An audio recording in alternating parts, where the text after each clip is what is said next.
Imagine a world where the President of the United States reshapes decades of foreign policy with a single guiding principle: America first. How does that affect global security, alliances, and the war on terror? Donald Trump's approach to foreign policy and counterterrorism sparked intense debate around the globe. When he took office in January 2017, Trump promised a sweeping departure from the traditional U.S. approach to international relations. Instead of prioritizing global leadership and multilateral agreements, he focused on protecting American borders, boosting domestic industries, and limiting U.S. involvement in foreign conflicts. This philosophy became widely known as the America First strategy. But how did it translate into counterterrorism measures? Did it make the United States safer, or did it undermine long-standing partnerships and create new risks?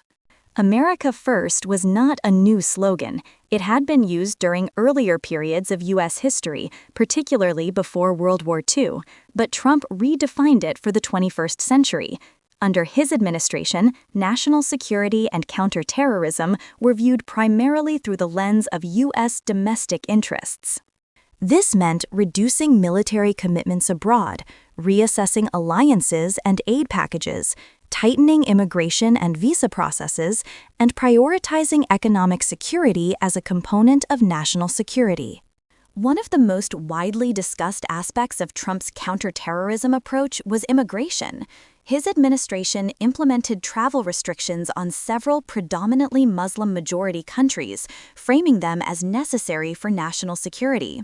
Supporters argued this reduced the risk of foreign terrorists entering the United States, while critics viewed it as discriminatory and ineffective.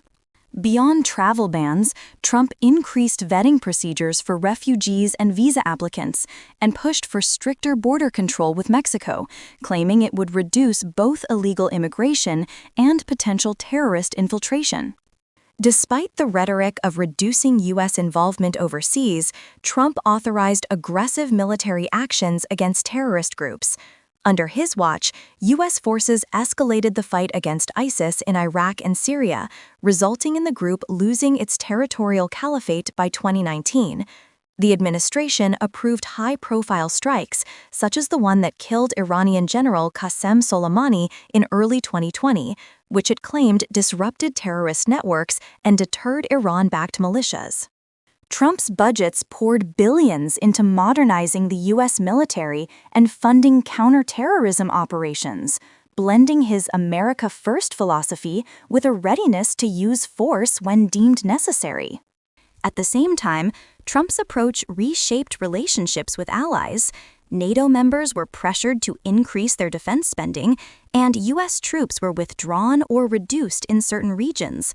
This raised concerns among European partners and Middle Eastern allies who had relied on U.S. military support.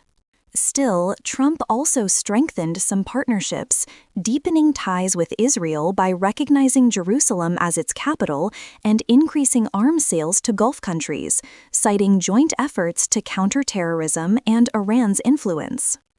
Inside the United States, Trump's administration shifted focus to what it called radical Islamic terrorism, while being criticized for downplaying other forms of domestic extremism, such as white supremacist violence. Key domestic measures included expanding surveillance powers of the Department of Homeland Security, prioritizing cyber and border security as essential to counterterrorism, and initiating programs to address online radicalization, though critics argued funding was unevenly distributed. Trump often argued that economic independence and strength were as vital to national security as military power. By renegotiating trade deals, imposing tariffs, and boosting domestic energy production, he claimed to reduce U.S. vulnerability to foreign pressures, including from nations accused of supporting terrorism. This reflected a broader view that counterterrorism was not just about soldiers and intelligence, but also about economic leverage and self-reliance. Supporters of Trump's strategy point to several achievements. ISIS's territorial control was largely destroyed.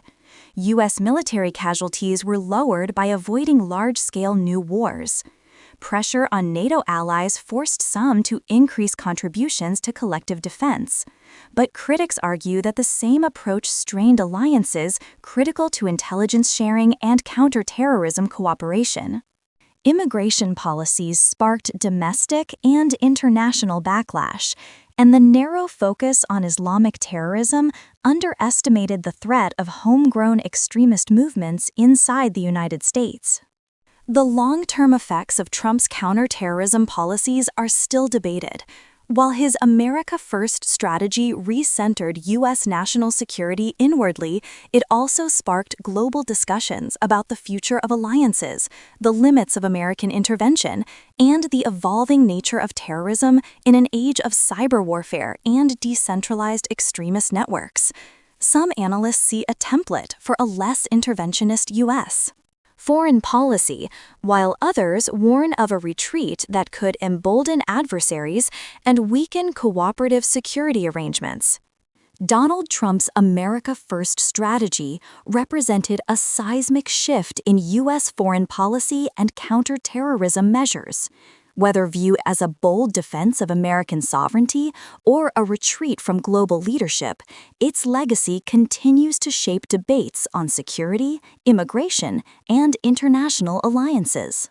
As the world grapples with new forms of terrorism, from lone wolf attacks to cyber-based threats, the question remains, should the United States lead globally or focus inward to protect its own borders?